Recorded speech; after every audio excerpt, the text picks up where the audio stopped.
Fala garotinhos, tudo bem com vocês? Pessoal, eu queria trazer hoje um conteúdo que fizesse, na verdade, vocês pensarem. A verdade é que todos os conteúdos que eu trouxer que não sejam extremamente técnicos, eles têm essa função de, na verdade, não fazer com que vocês sejam igual a mim, façam igual a mim, porque a minha maneira correta, isso não é verdade. Eu quero que você pense, e a partir do momento que você passar a pensar com mais cuidado, e eu sei que você é capaz de pensar por conta própria, você vai desenvolver maneiras únicas de se fazer as coisas que todas essas pessoas fazem, esses fotógrafos que são referência. Só que hoje eu trouxe um assunto que eu não vejo o fotógrafo falando e eu sei que influencia muito na carreira da maioria dele. Eu quero que você passe a pensar sobre o que é que você está comunicando. Muita gente não tem a menor ideia do que eu estou falando. E quando eu começar a citar exemplos, você vai entender os porquês. Vamos lá. O cliente chega no seu escritório, você coloca lá o celularzão em cima da mesa, celular com a tela trincada. Aquilo parece ser foi um acidente, caiu o celular, quebrou, tá. Quando o cliente olha para aquilo, e eu não estou falando que isso é feito de maneira consciente, mas a maioria das vezes é de maneira inconsciente, o cliente vai olhar e vai interpretar que tem alguma coisa errada. Esse cara é desorganizado, ou é displicente, ou é desleixado. Por quê? Porque você, de certa forma, comunicou aquilo, mas não é só esse elemento. E é isso que mais me preocupa. É um conjunto de elementos que você está passando informação, seja visual, seja auditiva, seja olfativa, enfim, as pessoas usam de todos esses sentidos para obter informações sobre aquilo que está à sua volta. E tudo isso é neurolinguagem. Você está usando para comunicar algo para o seu cliente. Então veja bem, eu já mostrei aqui para vocês, por exemplo, o meu escritório de casa. O meu escritório de casa tem uma arma de airsoft pendurada na parede. Massa, porque é um elemento que eu gosto e eu quero que as pessoas que cheguem na minha casa saibam disso. Mas no escritório isso não é interessante, porque você atende cliente que é armamentista, desarmamentista, vai ter cliente que vai interpretar aquilo como um esporte, que na verdade é, outras pessoas podem interpretar que você é uma pessoa agressiva, não sei, de repente. O que é importante você saber é que quando a gente está iniciando na carreira, a gente tem que ter mais cuidado do que todo mundo em relação a isso que a gente está comunicando. Por quê? Porque é o momento em que eu tenho que agradar o máximo de pessoas possíveis para eu ter uma carta de cliente grande. A partir do momento que eu tenho essa carta de clientes enorme, eu já tenho uma quantidade de eventos que eu quero por ano, de trabalho que eu quero por ano, e também de grana que eu quero por ano, porque a primeira coisa que se regula a demanda é o preço, você vai começar a colocar esses elementos, expor esses elementos, para você começar a agradar um público específico. Aí sim eu recomendo você começar a colocar mais da sua personalidade no escritório, na sua maneira de atender, na sua maneira de conversar. Mas de início, o mais indicado é que você seja o mais senso comum possível, ou seja, agrade o maior número de pessoas possíveis. Se você é fotógrafo, você vai atender o cliente, chega no seu escritório, tem um brasão de um time de futebol, você pode perder um cliente porque aquele noivo não torce para o time que você torce. Às vezes, por religião, eu sou católico, ok, é muito massa, eu tenho um altar no escritório, eu coloco minha santinha lá. Isso vai fazer com que pessoas se identifiquem com você e outras que se afastem de você. E acredite, se quiser, isso vai influenciar no seu fechamento de contrato. Então, a partir do momento que você tem uma quantidade de clientes grandes e você quer atrair esse público, eu sou religioso, eu quero atrair esse público mais religioso também.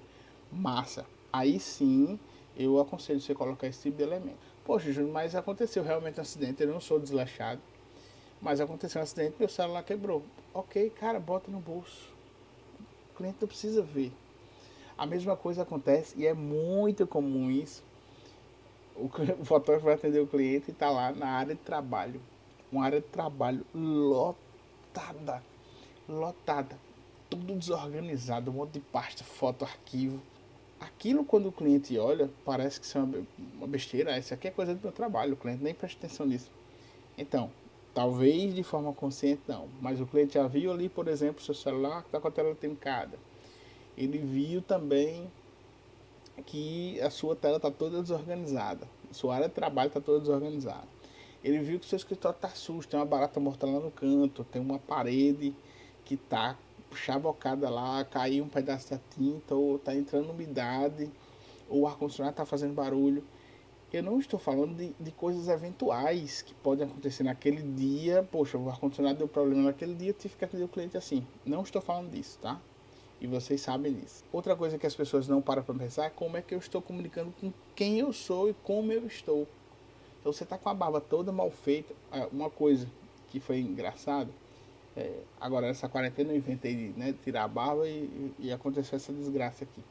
Mas a partir do momento que eu comecei a usar a barba grande, há 6 anos atrás, a minha esposa diz, vai deixar a barba crescer, então tem que cuidar. Então toda semana, religiosamente, ou no máximo 15 dias, barbearia. Para manter a barba bem feita. Por quê? Porque o cliente está percebendo isso também. Se o cliente lhe encontra toda vez, você está... Eu não estou falando de marca, tá? Você está bem apresentável, você está com a barba bem feita, está com o cabelo bem cortado, ou pelo menos penteado, enfim. Isso comunica para o cliente muita coisa. Que você é organizado, que você é cuidadoso, que você é zeloso, que no dia do evento dele você vai estar bem apresentável. Isso é muito importante. Ah, Júlio, mas eu não me importo com marca, não dou valor a essas coisas. Então, você tem que fazer coisas que se identifiquem com o público que você está trabalhando. Tá? Não adianta você atender um público que não usa roupa de marca e você só usa roupa de marca. Esse cliente ele vai olhar as suas fotos em rede social e vai lhe acompanhar nos stories e vai ver, poxa, eu não tenho dinheiro para pagar esse cara aí. Porque o cara tá ostentando. O que é que eu sempre fiz, por exemplo? Eu sempre tive roupas de marca, não marca absurdamente cara, mas roupas de marca para atendimento. Então, eu ia atender o cliente e eu usava uma roupa com uma marca bacana, uma roupa legal, não estava bufenta, não estava velha, enfim, para que o cliente pudesse perceber, eu estivesse comunicando para o cliente que eu me preocupo com a minha imagem também. Hoje, o que é que eu faço? Ó, tá aqui. Mandei fazer camisa polo, uma camisa arrumadinha, com a minha marca. Mandei fazer 30 camisas. A minha equipe também usa essas camisas no dia de ensaio, os eventos de formatura. Não os eventos, obviamente, onde se exige terno e tal. Né? Os eventos mais informais. Então, assim, de certa forma eu estou comunicando para o meu cliente que, poxa, ó, o cara que bacana, é organizado, no dia do ensaio o funcionário estava com a marca também, interessante, tá bem arrumado. Então foi uma estratégia que eu adotei para não ficar investindo em roupas de marca que eu sinceramente e honestamente não faço muita questão. Inclusive, uma coisa que é muito importante você entender também é a maneira como você fala, o que você fala, o tom que você fala, se você é pejorativo, a maneira como você fala de outros profissionais, o tipo de música que você coloca no escritório faz diferença. A limpeza do escritório faz diferença. A decoração do escritório faz diferença. O cheiro do escritório faz diferença. O seu cheiro faz diferença. Eu brinco muito, quando eu vou para reunião, eu realmente tomo um banho de perfume. Não a ponto de incomodar, porque eu não gosto de perfume muito forte. Mas olha que interessante. Tem vários clientes que me abraçam, acaba cheiroso. Eu digo, aí eu até brinco, né? Poxa, eu sou gordo e feio, se eu for fedorento já é demais. É uma maneira que faz com que o cliente ria, ele relaxe. E no meu atendimento eu gosto muito disso, de mostrar quem eu sou. Por quê? Porque eu quero ter um relacionamento com o cliente mais profundo, digamos assim. Eu faço questão de criar esse relacionamento com o cliente. Mas isso é hoje. Tá? No momento em que eu estava criando minha carta de clientes, eu queria agradar todo mundo. Então, se a noiva era mais divertida, eu era o cara divertido. Se a noiva era mais, eu era o camaleão. Se a noiva era mais contida, eu também me contia. Hoje eu já faço questão de que o cliente saiba exatamente quem eu sou. Então, muito cuidado quando você escutar fotógrafos dizendo assim, você tem que colocar a sua personalidade na sua foto. Você tem que colocar elementos no seu escritório que falem sobre quem você é, sobre sua fotografia. Eu concordo em partes. Por quê? Porque tem um momento certo para isso. Como eu falei antes, se você quer fazer isso no começo de carreira, provavelmente você vai se dar muito mal. Eu vou citar um exemplo de um fotógrafo que eu fui mentor dele. E esse fotógrafo, no casamento, ele é muito fashion. E aí, no casamento, ele se vestia muito chamando atenção. Eu disse, cara, eu como seu mentor tenho a obrigação de lhe dizer o seguinte. A maneira como você se veste chama muita atenção, às vezes mais do que a própria noiva. Então, vai ter gente que vai interpretar isso como positivo. Ai, que massa, o cara é ligadão, o cara é moderno, o cara é fashion. Eu gosto disso. E vai ter gente que vai dizer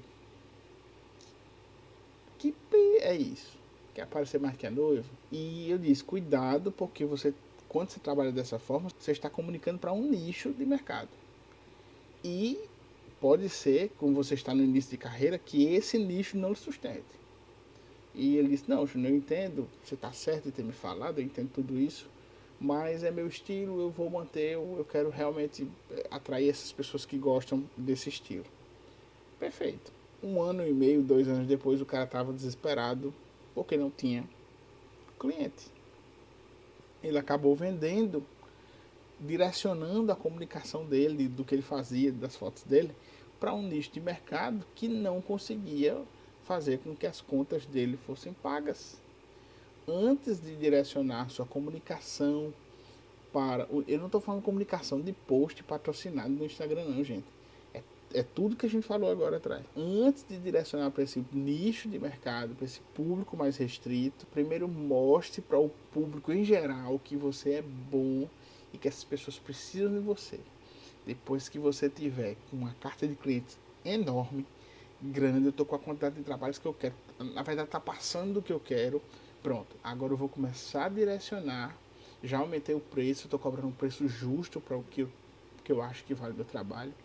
E agora sim eu vou começar a direcionar a comunicação, a minha comunicação, a maneira como eu me visto, a maneira como eu me porto nas redes sociais, os meus posicionamentos, a minha decoração, a minha roupa. Eu vou começar a direcionar para o público que eu quero realmente trabalhar. Sabe uma coisa que você nem para pensar muitas vezes? Por exemplo, o álbum. Você tem um álbum lá péssimo, e mostra pro cliente um acabamento ruim. Aí diz, não, mas eu faço melhor do que esse aqui, viu? Esse aqui é só porque é portfólio. Não, cara, você mostrou ali, você já comunicou, já era, já foi. Por isso que eu atendo o cliente com álbum duplo. É um álbum de 80 páginas da cerimônia e o outro álbum de 90 páginas da festa. Quando eu mostro aquilo pro cliente, ele começa a interpretar, eu comunico para ele que aquilo é normal, que para se contar uma história bacana, para ter momentos espontâneos, é preciso investir um pouco mais para ter aquilo de forma impressa, numa história, numa narrativa. Então, muito cuidado com aquilo que você mostra para o cliente, porque você, com certeza, tudo aquilo que ele vê, que ele sente, ele está sendo comunicado. E às vezes a culpa daquele cliente não fechar é somente sua. Beleza? Então pense nisso. Um grande abraço e até a próxima.